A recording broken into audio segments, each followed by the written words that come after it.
99% بچهای تاجیک برای چی میکردن روسیه میان؟ برای که ابلا و میتازن خدمت نمیکرد دیگه میان. سطح معارف در تاجیکستان چخیله؟ عینی حال پس اینه که میشوه انشالله میدان میشوه. عینی حال اخی به درجه پس نیست.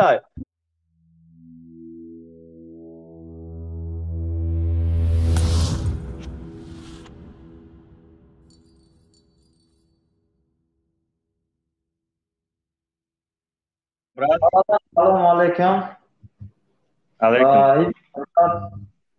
نمیدونم ایسوبی جوانیش یا ایسوبی همون کار سعودی هست که همون چیز هم میبینه و میترسه که گفت زنه. براد ما هممون هایتا میبینیم. من غم اون غیر الله بزرگ هیچ کنه میترسم. هر یک کس کو چیزش در دست خودش هست. برای چی ببرا یک گپ نگم. پدری من شکرانه الله بزرگ روسیه یا دیگر جا вообще کار کنه افغانستان در تاجیکستان کار کنه. خیلی پدر من ها دو زن داره. مثلا مرا شرایط بود خواندن من خودم نخوندم. مرا یک از دیگه گفتن اشاد روسیه که سومی زوره استنوتونه من پردم اومدم اینجا. من که میخوندم مثلا پدر من در تاجیکستان کار میکنه. در تاجیکستان شرایط ما خواندن داره. چی با آدما میگن در تاجیکستان کار نیست؟ کار هست شکرانه الله. 99% بچهای تاجیک برای چی میکردن روسیه میان؟ برای که ابلا و میتازن خدمت نمیکرد دیگه میان. برادر با 600 700 نه یکی مزور اویل ما شش باشه. او گوداچا سپنه قوچه اور 250 سومون یا 5 لیتر روغن 100 سومون. او روزگارشا برای او چه پیش بره؟ یک سوال ادی میتونم برا. تو در روسیه یودی؟ نه شما نه تو در روسیه یودی؟ بس برا تو در روسیه یودی؟ در روسیه در روسیه برات؟ در تاجیکستان مردمی وطن دابزیستان. بس یک چی میگم؟ سرد زرپات امسال روسیه 35 40 تا بسیار نیست. من اینجا کار میکنم من میدونم چند سمی اولگ میگیرم. در گراجدانی نورم 35 40 تا پتا 50 تا. از کجای تاجیکستانی خودت؟ من خودم از دوشنبه ام. از کجای دوشنبه؟ نو از دوشنبه هم دوشنبه دایم. در دوشنبه بعد درس نخوندی؟ من خوندگیم شو. من خوندم دانشگاه سپردم. دانشگاه خواندم یک تا خوندم نو داشتی. در سببای شخصی قدی نخوندم دیگه. اگر دانشگاه میخوندی باید نمیبرومدی تاری دفاع نمیکردی. نه خیلی نه بیاگم میگم یک گپ بس برا گپ من اکجو گپ من نبرن التماس استاندارد زرپات 50000 در روسیه. شما مینولگی تاجیکستان یک مزار زرپات 50000 بس برا 50000 با گفتی تو 50000 همین اویلا دا میرسونن. پورا ندارن همیرا خوش میکنم وقت قیمت ایمودا وقت صرف نکنیم همی یک با معلومات دور شب برودن و یک گپ بگم شما کسی که پراپ گپ میزنه کسی که نرمال گپ میزنه تو ساده میکشین. بس به ما گپ زنم برا. نه نمیکشین با کی میگم میکشین تو پراپ گپ میزنی. تمام گپ میزنه 100% واجنی برا. اکا نگاه که نگاه که ای بچه صبر کنو خیلی پراپ گپ میزنی. گوش که اکا یا نو گپ گوش که 21 مینوت مال گوش گپ زا مرا گوش کن گپ زا سطح معارف در تاجیکستان چخیله؟ عینی حال پس اینه که میشوه انشالله میدان میشوه. عینی حال اخی به درجه پس نیست. نرمانی رفته تا انشالله که باید خوبتر میشوه. اگر میشوه صبر کردن در کارای همه چی صبر وابسته.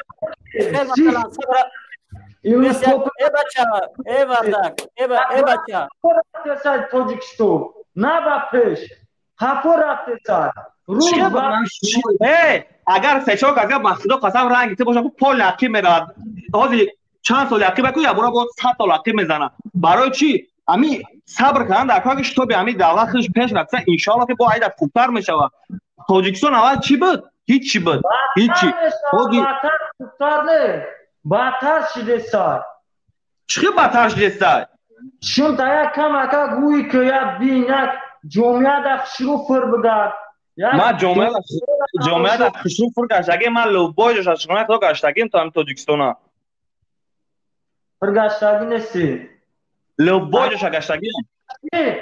امروز برنامه دی این برنامه در تاری گرد نمیزدیم من لوبای شگشتگی همه چی پاسیپه نمیشه برا. همین دوشنبه دم یگان چی نبود مکتب بود هیچ نبود خود شونه کامپیوتر لوبای چی دارن دست بچه ای نورد تو دیرا نشید نمیشه چی نشید چی نشید برا چی نشید چی نشید وطن بود چی ملکیتی داشتن همون سویب کرو کردیم چه سویب کرو کردیم همه مکتب را برا بی کامپیوتر موندگی اینترنت موندگی صد پای چه فاید استفاده بر اما ای ماشی که ای بودجتی که اومدیان همونجا ای بودجتی دولت چه بودجت بسر چه بودجت چی دادگی بابا چه سون چه دادگی راجیک شیر بچه های وسی شیر بچه های نظر کن برای وسی دکو مکتب هست همین سال در همین واسه سه مکتب بوی کردم همین سال در واسه سه مکتب بوی کردم برای یا بورفور بگرد بعد دو مردم واسه یا بورفور بگردم بینه همین سال در سه مکتب بوی کردم و یا مکتب نیستن رئیس حکومت ابدو با مردم صحبت کنه کدک جای رئیس حکومت با مردم صحبت میکنه خب رئیس حکومت خوش میکنه پیش از هم وقتی وظیفه را میخرن التماس ایوسون دیگه وظیفه نگیره اوکی سواد نداشته باشی به وقتی وظیفه را میخری انا راست بخیر سواد داشته باشی آدم با سواد میترسه که با مردم ببرد صحبت کنه خب شیر بچه وسی یک لحظه شما منتظر باشین این برادر دیگر مهاجرا را قبول کنم شما منتظر باشین خب السلام علیکم و رحمت الله و برکاته. و علیکم السلام. اکا حسین سازین خدا را شکر میشوه ما ایسور میشم اکا مهاجریم ما گفتم که از جا و مکان و استقامت با نمشه نگیری من از واسه استقامت کننده واسه نام فلانی و گفتم که همتری نباشی ما طرفدار شما ایم اکا انشالله همه بچه رحمانوف چه خیلی گی نیرال شده است ما نمیدونیم چه گنرال شده اکا در تاجیکستان یگان چی را آموز کده نمیشه اکا بچه رحمانوف گنرال نشده است او گی نیرال شده است گی نیرال بهترین بچه رحمانوف گی نیرال شده اینه 11 سالچی در مهاجریم اکا خب درباره معارفی که امروز در تاجیکستان هست چی فکر داره؟ فکر ما همه اکا همین آبادی شوی و آموزگاه بسیار شوند انشالله. اکای حسین بله یا کمیونیستا واسپیتات کردگیان یا هم خیمه مونه توی که اینی ولاس علیش نشوه هیچی علیش نمیشوه دن یا چشمشون کوره این یا چی صبیره یا چی نی یه دیگه جدی که یا چشمشون کوره نمیبینه هیچیه آخه همین بچه برون دیگه نمیه سواد نداره ما روسی قطعی صبر کردن در کره میشوه میشوه صبر کردن در کره 3 سال 5 سال ما حاضر اگر بگم همین صبر میدونی صبر چی را میگن نمیفهمم بو نمیبره صبر مبارزه را میگن شکرانه مبارزه را میگن اینها همش مبارزه ان باور میکنین خب این شوکت میرزایی فای 2017 سال دولت ششتگی باشه یا نمود تاشکند سیتی ساخت این میبینه آدم ها حیران میشه خیلی ساختگی یا